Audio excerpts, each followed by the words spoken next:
জমিনে অনেক নাস্তিকরা নবীকে নিয়ে কটূক্তি করেছে, ময়মনসিংহে কটূক্তি করেছে, তাকে বাহিনী দিয়ে হেফাজত করা হয়েছে, নদীর উপর বাবুখালী কটূক্তি করা হয়েছে।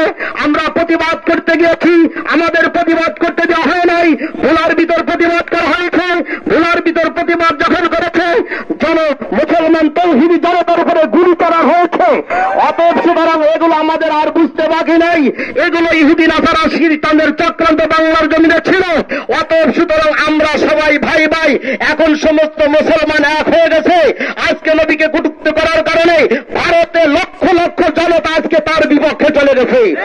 আজকে নবীকে কটূক্তি করার কারণে সারা বিশ্বে ইসলামের মুসলমানরা জেগে উঠেছে। অতএব সুতরাং আল্লাহ নবী পরিষ্কার হাদিসের ভিতরে বলেছে, লা ইউমিনু আহাদুকুম হাত্তা আকুনা হাব্বা ইলাইহি মিন ওয়ালিদিহি ওয়া ওয়ালাদিহি ওয়ান নাসি আজমাইন।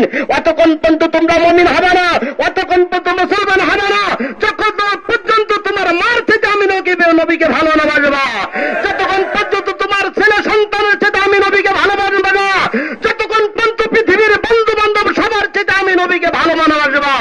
আল্লাহ নবী একদিন আলীকে ওমরকে বলল, ওমর তুমি কি তোমার জানের চেয়ে ভালোবাসো? বলে না। আল্লাহ নবী বলেন, ওমর তুমি এখন মুসলমান হও নাই। আর ওমর রাদিয়াল্লাহু তাআলা একটু ফিকির করে বলল, ইয়া রাসূলুল্লাহ এখন থেকে আমার জানের চাইতে আপনাকে বেশি ভালোবাসি। আল্লাহ নবী বলেন, ওমর তুমি কেমন মুসলমান হইলে, পরিপূর্ণ মুমিন হইলে? আল্লাহ নবী সোয়ারে গহারে যখন গেল, আবু বকর সিদ্দিক রাদিয়াল্লাহু আনহু আপনার উপর মাথা রাখলেন, সবে দংশন করলো, আবু বকরের জান চলে যায়। হঠাৎ করে এক ফুট চোখের পানি পড়ার পরে আল্লাহ রাসূল জিজ্ঞাসা করে, আবু বকর তুমি কি দেশের মায়া কান্দো, ওতনের মায়া কান্দো, সন্তানের মায়া কান্দো, মায়ের মন্ডল কান্দো?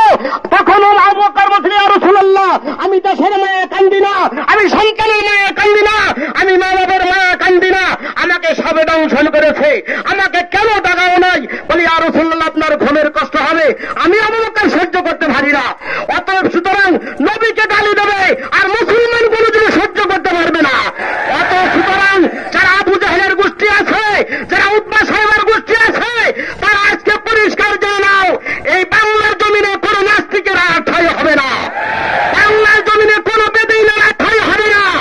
অতএব সুতরাং আমরা পরিষ্কার জানাই দেই, এই দেশের সরকারকে আপনি পরিষ্কার ভারতের সরকারকে জানাই দেন, তারা নবীকে যারা কটূক্তি করেছে এদের ফাঁসি দেওয়া লাগবে। না হয় বাংলাদেশের কোন জনতা মেনে নেবে না, ভারতের জনতা মেনে নেবে না।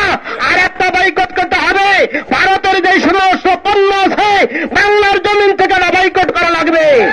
আমরা তৌহিদি জনতা এখান থেকে আমরা ইনশাল্লাহ সিদ্ধান্ত নেব। তাই সারা বাংলাদেশে ইনশাল্লাহ প্রত্যেকটা এলাকার থেকে সামনে আমরা পদক্ষেপ নেব। রাজি আছি না ইনশাল্লাহ? আল্লাহ তাআলা আমাদেরকে তৌফিক দান করুন।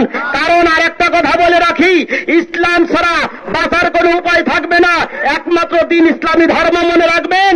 যেরকম পানি ছাড়া মানুষ বাঁচে না, কি ছাড়া?